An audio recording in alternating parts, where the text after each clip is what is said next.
Incident हुआ Punjab college वाला। पहले तो इनिशियल स्टार्ट करते हैं कि आपका इसके बारे में होलिस्टिकली क्या पॉइंट ऑफ व्यू है? ये एक ऐसा नाजुक टॉपिक है कि जिसके ऊपर बात करते हुए एक तो शर्म भी आती है, हया भी आती है। मैं आपको अपना पॉइंट ऑफ व्यू बताऊं तो पहले 3 दिन तो मैं यही समझता रहा कि पंजाब कॉलेज जो टेक ले रहे हैं वो शायद ठीक नहीं है।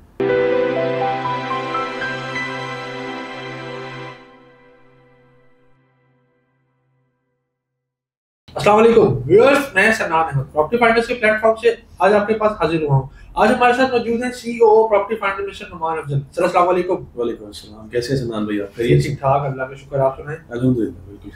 नुमान भाई, आपका माशाल्लाह बहुत वाइड एक्सपीरियंस है किप्स कॉलेज का, पंजाब कॉलेज का, इसके साथ एजुकेटर स्कूल का। आपने जो है मैनेजमेंट के अंदर भी सर्व किया, आपने जो है वहाँ पर टीचिंग के अंदर भी सर्व किया। आज हम आपके साथ इस टॉपिक पर डिस्कशन करना चाह रहे हैं वो ये है कि रिसेंट जो इंसिडेंट हुआ पंजाब कॉलेज वाला।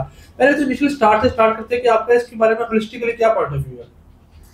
सबसे पहले तो मैं इस मामले में ये कहना चाहता हूँ कि ये एक ऐसा नाजुक टॉपिक है कि जिसके ऊपर बात करते हुए एक तो शर्म भी आती है, हया भी आती है कि इस चीज़ को इतना ज़्यादा डिस्कस किया जा रहा है। और ऑब्वियसली अल्लाह माफ़ करे जिस फैमिली के साथ, अल्लाह ना करे अगर ऐसा हुआ है तो ये एक ऐसी चीज़ है कि जो बहुत तकलीफ है और बहुत मुश्किल है डिस्कस करना।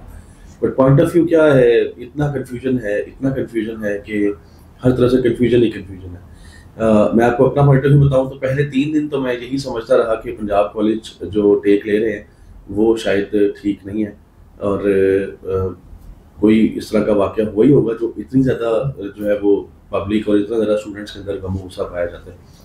लेकिन उसके बाद जिस तरह से गवर्नमेंट ने चीज़ें जो है वो टैकल की हैं तो इतना ही बहाम है, हर तरफ इतना ही बहाम है। जहाँ तक जब हम दोनों पार्ट्स को, मैं तो इस पर पहले भी अपनी फेसबुक के ज़रिए भी अपने लोगों को ये पैगाम पहुँचाया कि क्रिटिकल थिंकिंग और सॉल्यूशन ये हमारे यहाँ पाया नहीं जाता कि हम सोचें कि दोनों का मौक़िफ़ सुना जाए पहले और फिर उसका तहकीक करके फैसला किया जाए कि कौन सही है और कौन गलत है।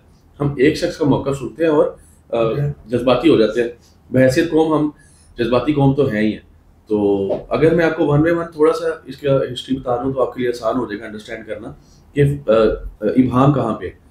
कॉलेज इंतज़ामिया का मौक़िफ़ ये है, गवर्नमेंट का मौक़िफ़ ये है कि ऐसा वाक़या हुआ ही नहीं, लेकिन उसमें उन्होंने इतना मिसमैनेज किया है, गवर्नमेंट ने इतना मिसमैनेज किया है। उसी दिन असल में एक पंजाब यूनिवर्सिटी में भी एक वाक़या हुआ था जो कि एक बच्ची ने पंखे के साथ जो है वो लटक के अपनी जान दे दी। तो वो भी एक वाक़या हुआ, उसकी FIR कोई पंजाब कॉलेज के वाक़ये के साथ जोड़ा जा रहा था, हालांकि उसमें पंजाब यूनिवर्सिटी मेंशन था। हमारे सोशल मीडिया में आप देखें क्या कुछ हो रहा है, लोग बस शेयरिंग पे हाथ होता है, हालांकि शेयर वाले बटन से हमें डरना चाहिए, ये बड़ा मुश्किल हो जाएगा आखिर में जाके हमारे लिए। बहरहाल, और पंजाब कॉलेज का और गवर्नमेंट का टेक ये था कि ऐसा कोई वाक़या हुआ ही नहीं है, और स्टूडेंट्स का टेक ये था कि ऐसा वाक़या हुआ है। अब जब हम जहाँ तक पंजाब कॉलेज और गवर्नमेंट की बात करें तो वो तो इसको टोटली डिनाई कर रहे थे। उस सिलसिले में उन्होंने गार्ड को भी जो है वो ज़ेरे हिरासत दे दिया और उनका काफ़ी इस सिलसिले में नुकसान भी हुआ।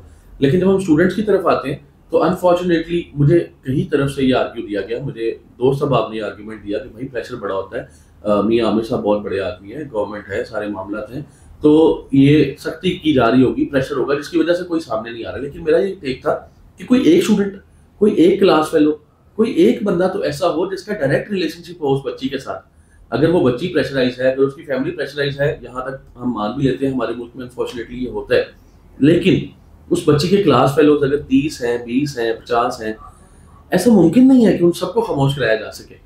लेकिन जब स्टूडेंट्स की तरफ से टेक आता था तो अभी चंद दिन पहले कल की या परसों की बात है, मंसूर अली खान साहब का शो देख रहा था, वो भी कह रहे थे, इसी तरह वो स्टूडेंट्स के दरमियान मौजूद थे। स्टूडेंट्स ने कहा कि वी वांट जस्टिस और ये वो, तो उन्होंने कहा कि ऐसे करें कि आप में से कोई एक बच्चा मुझे बता दे जो डायरेक्टली उस बच्ची को जानता है या उस बच्ची का नाम बताए चले। कोई भी नहीं बता सका। इसी तरह जितने लोग वहाँ पे एहतजाज कर रहे थे उनमें से भी कोई एक बच्चा भी ऐसा नहीं था जो डायरेक्टली ये कह सके कि हाँ मैंने ये वाकया होते हुए देखा है, अल्लाह माफ करे, या फिर मैं इसका चश्मदीद गवाह हूँ, या फिर मेरी क्लास फेलो है वो जिसके साथ ये वाकया हो।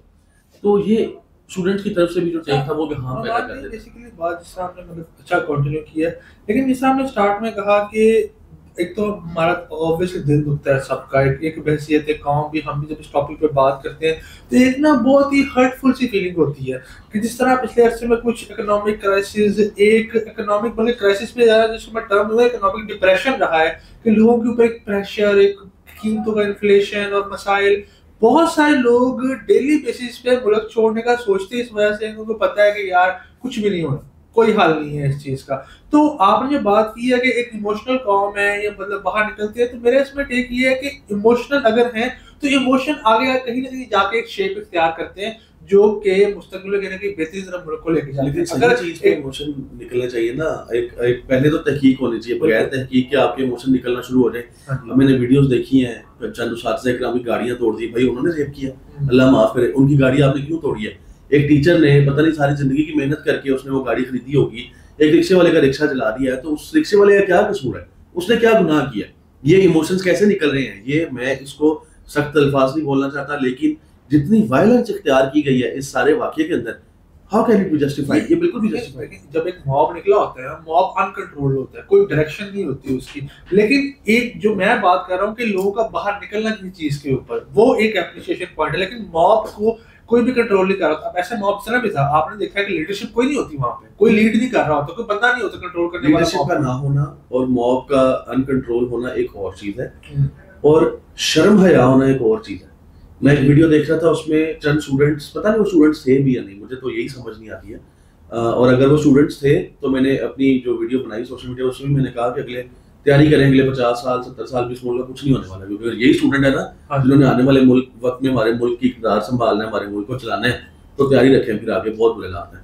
अच्छा, वो स्टूडेंट्स फर्स्ट फ्लोर से वाटर कूलर उठा के नीचे फेंक रहे हैं, फर्स्ट फ्लोर से। उस वाटर कूलर का क्या कसूर है? उस कॉलेज की खिड़कियों दरवाजों का क्या कसूर है? क्या इससे इंसाफ मिल गया? फिर इस चीज को छोड़ दें, इस वाक्य को छोड़ दें, जरा इससे पिछले वाकयात की तरफ चलते हैं। यूनिवर्सिटी में इस तरह के वाकयात पिछले देखने में आए, मदरसों में इस तरह के वाकयात देखने में आए, स्कूल में इस तरह के वाकयात देखने में आए। उन वाकयात का क्या बना? उन वाकयात का इंसाफ किसको मिला?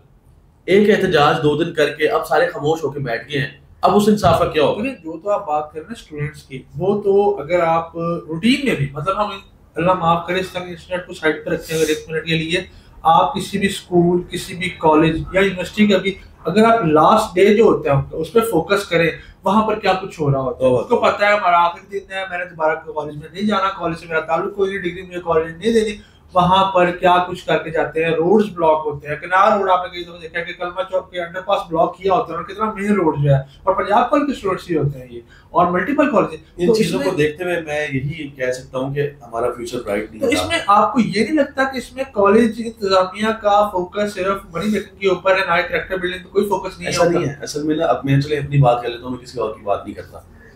मैं पंजाब कॉलेज में भी रहा हूं, किप्स में भी रहा हूं, एजुकेटर्स में भी रहा हूं। स्टूडेंट्स को डिसिप्लिन जो है ना, वो सिर्फ स्कूल से नहीं सिखाना। स्कूल में तो वो रहते हैं 6 घंटे 8 घंटे, या कॉलेज में तो रहते हैं 6 घंटे 8 घंटे, बाकी टाइम तो वो घर पे गुजारते हैं। उन्होंने स्कूल ने भी सिखाना है और घर वालों ने भी सिखाना है। और मैं आज पर्सनल एक्सपीरियंस अपना आपके साथ शेयर कर रहा हूँ। जितने बिगड़े हुए बच्चे होते हैं ना, उन सब के बैकग्राउंड जब हम देखते हैं ना, तो उनके पेरेंट्स का कहीं ना कहीं कसूर होता है, उनकी तरफ से तवज्जो नहीं होती, या उनकी तरफ से रिस्पॉन्सिबिलिटी उस तरह से अदा नहीं की जा रही होती, वहीं पे ये मसला आता है। मैं अपना एक्सपीरियंस शेयर कर रहा हूँ आपके साथ। जहां जहां बच्चों की खराबी हमने देखी है, वहां वहां उनके पेरेंट्स की नेग्लिजेंस नजर आती है। टीचर्स की नेग्लिजेंस भी हो सकती है, मैं ये नहीं कह रहा हम मर रहे हैं इस चीज से, लेकिन अब मैं अपनी एग्जांपल लेता हूं। मैंने बड़ी कोशिश की कि बच्चों को डिसिप्लिन किया जा सके, लेकिन हम अपने स्कूल में मतलब वार्डन्स तक को बुला के उनको ट्रैफिक रूल्स और चीजें बताते थे, लेकिन बच्चे 9th क्लास में बाइक्स पे आना शुरू कर देते हैं, लाइसेंस बना नहीं हुआ, आईडी कार्ड बना नहीं हुआ। मैं बड़ी चीजें शेयर कर सकता हूँ लास्ट डे की, जैसे आपने बात की है। अब मिसाल दे रहा हूँ, कॉलेज के पंखे तोड़ देना, कॉलेज की खिड़कियां तोड़ देना, इंक फेंक देना, खराब कर देना हर चीज, कोई इसकी लॉजिक नहीं है, कोई तुक नहीं है, कोई समझदारी वाला फैक्टर नहीं है। बेवकूफ है, जाहिल है, गवार है कि पढ़े लिखे हैं, पढ़े लिखे तो है नहीं। और इसमें बहुत बड़ा किरदार जो है ना, वो हमारे एजुकेशन सिस्टम का भी है, जिसमें हम नॉवेल्स पढ़ाते हैं, जिसमें हम कहानियां पढ़ाते हैं, जिसमें हम गजलें पढ़ाते हैं, जिसमें उल्टी सीधी चीजें पढ़ाते हैं, जिसमें हम कैरेक्टर बिल्डिंग पढ़ाते ही नहीं। एक इस्लामिया की इतनी पतली सी किताब होती है और उसके नंबर भी हमने 50 कर दिए हुए। ये वैल्यू है हमारे करिकुलम की, और यही तो सर आपने अभी इस पर पहले हमने बात कंटिन्यू की थी कि हम जो है इसमें बड़ा नाजुक सा मामला है, तो गवर्नमेंट और रेपुटेशन, इदारे की रेपुटेशन, तो आपको नहीं लगता कि इस मौके के ऊपर रेपुटेशन और सारे मामला को साइड पर रख के थोड़ा सा गवर्नमेंट को और इदारों को बोल्ड स्टेप लेना चाहिए था, थोड़ा सा उनकी तरफ से एक प्रॉपर बयानिया नहीं देता, मतलब इनिशियल टेक के ऊपर जब ये मामला स्टार्ट होता है, इस तरह खबर आती है, उनको इन सब चीजों को साइड पर खुद आके अपने आप को पेश करना चाहिए था, यार एक इंक्वायरी हो जिसमें हम अपने आप खुद पेश करते हैं। ये तो मैं खुद समझता हूँ। असल में ना मैं थोड़ा सा इसको भी फिर बैकग्राउंड में ले जाते हैं थोड़ा सा। पहले भी इस तरह का एक इंसिडेंट हुआ था, और वो इस तरह का तो नहीं था, लेकिन वो पंजाब कॉलेज में कॉन्सर्ट हो रहा था, भगदड़ मच गई थी, आपको याद होगा। हमारी कौम की ना याददाश्त बड़ी बड़ी गंदी याददाश्त है, भूल जाते हैं, याद ही कुछ नहीं रहता, 15 दिन बाद भूल जाते हैं, गजनी बने हुए हैं पता नहीं सारी। अच्छा, वो अब उसमें 3-4 जो है वो बच्चियों की डेथ हो गई थी उस भगदड़ मचने की वजह से उस कॉन्सर्ट में, वो भी खबर 2 दिन चली, उसके बाद गायब हो गई। तो कहने का मकसद ये है कि इस वाकये का जैसे ही आगाज हुआ, तो हो सकता है, ये मेरी परसेप्शन है, हो सकता है कि कॉलेज इंतजामिया ने इसको अपने तौर पे हल करने की कोशिश की हो, इसको अपने तौर पे हल करते हैं, इसका सोल्यूशन निकालते हैं, या देखते हैं कि ये इन्वेस्टिगेट तो करता है ना बंदा, जब एकदम एक चीज आती है सामने तो उसको इन्वेस्टिगेट करते हैं कि ये वाकया हुआ भी है कि नहीं हुआ, क्या हुआ।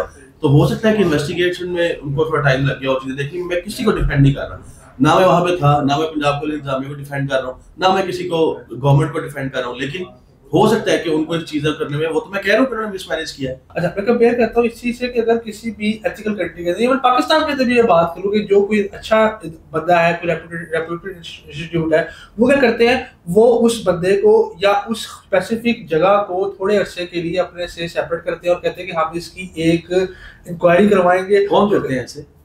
कौन करते हैं? मैं पूछ रहा हूँ आपसे। बहुत सारी इंस्टीट्यूट यहाँ पर जाइए, कॉर्पोरेट मैंने देखा है, ठीक है, कॉर्पोरेट के अंदर जो है अगर किसी बंदे के ऊपर इल्जाम लगा है तो फॉर टाइम बीइंग जो है उसको वो उस डेजिग्नेशन से हटाकर, और वहां पर भी ऐसे होता है जी होता है। अच्छा, सही है। और मैंने तो नहीं कभी सुना भाई, यहाँ पे तो अल्लाह माफ करे, रेलवे के हादसात हो जाते हैं, वजीर रेलवे बेशर्मी के साथ कह देते हैं जी क्या करें, ये हो गया वो हो गया। मैं इस चीज को पॉलिटिक्स से लिंक नहीं करता, मैं एक बात कर रहा हूँ ना, यहाँ पे इंसाफ तो यहाँ पे नापैद है, और खास तौर पे अब जिस तरह की तरमीमें होना शुरू हो गई, अब तो वैसे ही वो तो ये है ना, देखिए जो है ना गवर्नमेंट सेक्टर है, पब्लिक सेक्टर जिसकी मैं बात कर रहा हूँ, उसमें तो ये चीज हमें देखने में नहीं मिलती, क्योंकि कोई भी बंदा अपने ब्लेम लेना नहीं चाहता। अब अगर किसी जगह इंसिडेंट होता है, कोई भी सामने वो देखा, जड़ा वाला का इंसिडेंट देखा, कोई और देखा, जाते हैं वहां के सारा स्टाफ फायर कर दिया पुलिस का। अब आप ये नहीं देख रहे कि वहां पर करना क्या है, क्या, लेकिन आपने, मैं बात कर रहा हूँ कॉर्पोरेट में जहाँ पर ह्यूज फाइनेंसेस इन्वॉल्व होते हैं ना, वहां पर चाहे वो सेठ है, चाहे वो कोई प्रॉपर एग्जीक्यूटिव बंदा है, उसको अपने पैसे से गरज होती है, वो उसके लिए अपना इंटरनल रेपुटेशन मैटर कर रही होती है, उसको उससे कोई गरज नहीं होती कि बाहर क्या सोच रहा है। कॉलेज भी ऐसे ही है, उनको अपनी रेपुटेशन तो मैं यही मैं बात कर रहा हूँ कि जो फर्स्ट जो उनका इंप्रेशन था वो ये जाना चाहिए था कि उन्होंने कोई प्रॉपर स्टेप लिया है जिसके अंदर वो थोड़ा सा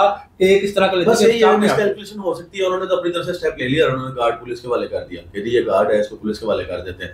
इसमें 2 उनके जहन में चीजें थी। पहली चीज ये थी कि एक तो गार्ड को पुलिस के वाले कर देंगे तो पब्लिक थोड़ा ओपिनियन ठंडा हो जाएगा कि जी गार्ड पकड़ा गया। दूसरा ये था कि अगर गार्ड बाहर रहता तो अल्लाह माफ करे, जिस तरह हमारी आवाम है उसको जला जलू ही ना दें, उसको पकड़ के मार मूर ही ना दें, तो वो भी उसकी सेफ्टी हो जाए। लेकिन अनफॉर्चुनेटली इसमें एक और बड़ा नाजुक और खतरनाक चीज है जो मैं आपके साथ शेयर करना चाहता हूँ, जो जिसकी बहुत तकलीफ है मुझे।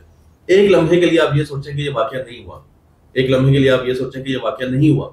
अब आपने 2 खानदानों के बारे में सोचना है।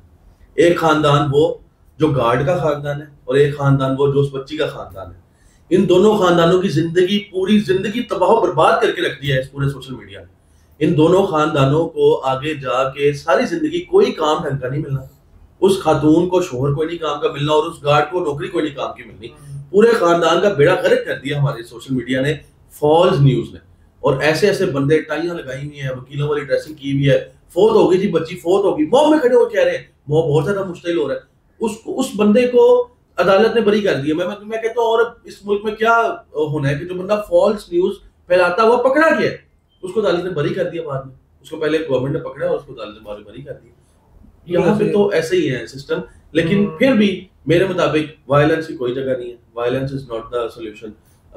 पीसफुल तरीके से इसका सोल्यूशन निकालना चाहिए। तो अगर कॉलेजेस में एहतजाज करते, तोड़-फोड़ ना करते, वो एहतजाज बेशक जारी रखते, क्लासेस में ना जाते, जो मर्जी करते, उनका राइट था, लेकिन तोड़-फोड़ का कोई जवाब। इसमें 2 चीजें हैं जो मैं आपसे ना एंडिंग नोट पे पूछना चाहूंगा कि हमने मामले को होलिस्टिकली डिस्कस कर लिया, हमने बर्ड आई व्यू से डिस्कस किया, हमने उसको माइन्यूट लेवल पे जाकर देखा कि एक ले मैन की जिंदगी पे क्या असर पड़ेगा इस चीज का, यानी कि जो हमने फैमिलीज की बात की है।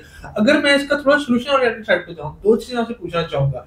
एक के मैनेजमेंट साइड पे कि वही मैं बड़े पैमाने पे क्या टेक होना चाहिए। दूसरा, एक आम बंदा जो सोशल मीडिया यूजर है उसको इस मामले में किस तरह डील करना चाहिए। सबसे पहले तो सोशल मीडिया यूजर्स के वाले से वो कुरान मजीद की आयत और हदीस मुबारक को पढ़ें, जिनमें बहुत क्लियरली ये बात बताई गई है कि एक शख्स के झूठे होने के लिए ये काफी है कि वो बगैर तस्दीक के सुनी सुनाई बात को आगे फैला दे। और ये शेयर का बटन यही है। अगर मैंने पंजाब कॉलेज वाकई कोई वीडियो शेयर नहीं की, हालांकि मुझे लगता था कि शायद ये वाकया हुआ है, पता नहीं हुआ है कि नहीं हुआ, तो आई वॉज डाउटफुल, तो मैंने ये नहीं शेयर की, बिल्कुल भी मैंने शेयर नहीं। दूसरी बात ये है कि मैनेजमेंट लेवल पे इसका सोल्यूशन ये हो सकता है कि मैनेजमेंट इस मामले में ये सोचे कि इस तरह के वाकयात की रोकथाम के लिए क्या प्रिकॉशंस जो है लेने चाहिए। एक प्रिकॉशन तो पंजाब कॉलेज ऑलरेडी ले रहा है, वो ये है कि स्टूडेंट्स, मेल स्टूडेंट्स के कैंपसेस अलग हैं, फीमेल स्टूडेंट्स के कैंपसेस अलग हैं, और इसमें और ये किया जा सकता है कि स्टाफ को भी फीमेल कर लिया जाए, जो कि बहुत ही अच्छा हो जाएगा, जो कि थोड़ा मुश्किल होगा लेकिन नामुमकिन नहीं है, हो सकता है। ठीक है नुमान भाई, बहुत शुक्रिया आपके टाइम का। आपने मैनेजमेंट साइड पे भी और एक इंडिविजुअल साइड पे दोनों चीजों को बहुत अच्छा एक्सप्लेन किया। व्यूअर्स, आपका इस बारे में क्या टेक है? आप हमारी किस बात से एग्री करते हैं और किससे डिसएग्री करते हैं? कमेंट सेक्शन में जरूर बताएं और मजीद हमारे चैनल को सब्सक्राइब करें। किसी मालूमात हासिल करने के लिए अपने कमेंट्स का इजहार करें। बहुत शुक्रिया, अल्लाह हाफ़िज़।